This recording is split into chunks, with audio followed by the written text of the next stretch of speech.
Hello, my friends. Let's talk about God Eater Burst and its sequel, God Eater 2 Rage Burst. Of all the giant Monster Hunter games, Monster Hunter is literally the only one anyone actually knows about. And while Monster Hunter is the king, the reigning prince of this genre has always been God Eater Burst. The original game was, unexpectedly, the most popular game on the PlayStation Portable, being the console's highest seller. It was popular enough to eventually be adapted into anime after the sequel, God Eater 2 Rage Burst, was scheduled for release.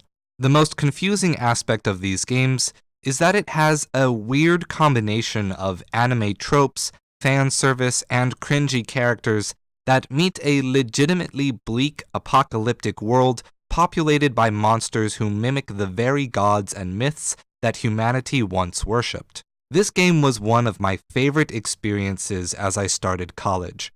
Filled with mysteries based on biological science fantasy and so many cultural references that the fact that Gaijin Goomba hasn't made a video on it is a mystery in itself. The developer of this game, Shift, also made another Hunter-style game called Freedom Wars, which I made a first impression video on way back when this channel started. I still need to finish that game, but I'll include a clickable at the end of the video for anyone who hasn't seen it. Freedom Wars immediately established a philosophical narrative on the nature of freedom, and it made me want to go back and see what this game, from my freshman year, has to offer. I'm going to immediately get into spoiler territory, however, but I don't think what I'm going to cover will negatively impact anyone's enjoyment of the game, so stick around anyway. At the beginning of the game, you are a new recruit to Fenrir, a global military government, at the Far East branch, which is currently engaging in this thing called the Aegis Project, a man-made island that will act as the new home for all of humanity, and will protect them from the origami, monsters made out of fully conscious individual cells called oracle cells that network together and consume whatever they can find to grow stronger. The Far East is a particularly dangerous place in the world because the oracle cells were invented there.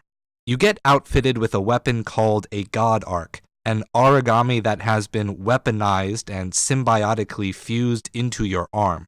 But the twist in this story was that the Aegis Project was an elaborate cover-up for something else, the Arc Project, a space station that used oracle cell technology to launch into space, but would, in turn, cause an event called the Devouring Apocalypse, an explosion of oracle cells that would cause a worldwide mass extinction, and only a select few wealthy and high-ranking people can fit on that arc.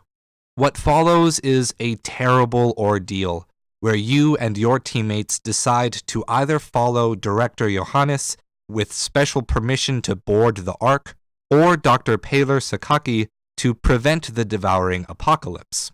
What plays out is a conflict of ethics, where people sacrifice themselves for the good of the many in a strictly utilitarian perspective against an elitist ethics that feels entitled to sacrifice the many for the sake of survival. Thanks to some luck and a few unexpected allies, the utilitarian ethics are victorious in battle, and together, you, your team, and Fenrir recommit to saving humanity the hard way. When we return to the Far East branch some 3 years later, as a recruit from a different branch of Fenrir called Freyr, we find a far more prosperous region. However, in Rage Burst 2, we find our former team still struggling to accept the loss of the people who sacrificed themselves for that utilitarian ethic. They often say something akin to asserting that there must have been a way to solve the conflict without the loss. Yet no one is able to even posit a solution. They have rejected the difficulty of utilitarianism, the situations that call for sacrifice, and seek some kind of utopian utilitarian sense, a sense that requires no sacrifice for the utilitarian ideal to be met. The captain of the friar god-eaters, Julius, becomes so obsessed with this goal that he lets himself be completely manipulated by the psychotically destructive Dr. Rachel. Dr. Rachel, too, wanted to cause a devouring apocalypse, and succeeds. And to stop this, we counteract it by causing our own devouring apocalypse. This was, however, unsatisfying to me. The world is made peaceful and safe because these two world-ending forces infinitely devour each other and thus prevent new versions of themselves from developing. Are we really to accept, though, that the main philosophical struggle of this game, the problem of sacrifice, is just an infinite struggle with this specific kind of loss? Unfortunately, the game doesn't really give a satisfying conclusion to this conflict. The practical narrative problem of the chaos caused by the origami and oracle cells is solved in a manner consistent with the world's logic. So, in that sense, I still immensely enjoyed how the game wrapped up, and how the game rapidly changed and forced me to learn a more patient defensive style by the end. However, the philosophical struggle was essentially dropped. There was no dialogue that tried to move farther than chastising the main characters for allowing their friends to be sacrificed. They ultimately left it to a matter of will. If your will is determined to face those utilitarian challenges, where it seems most prudent to sacrifice the some for the good of the many, with a denial of the sacrifice, then you may find a way to reach your goal without sacrificing anything. But such a will comes at the cost that you might lose everything if you fail.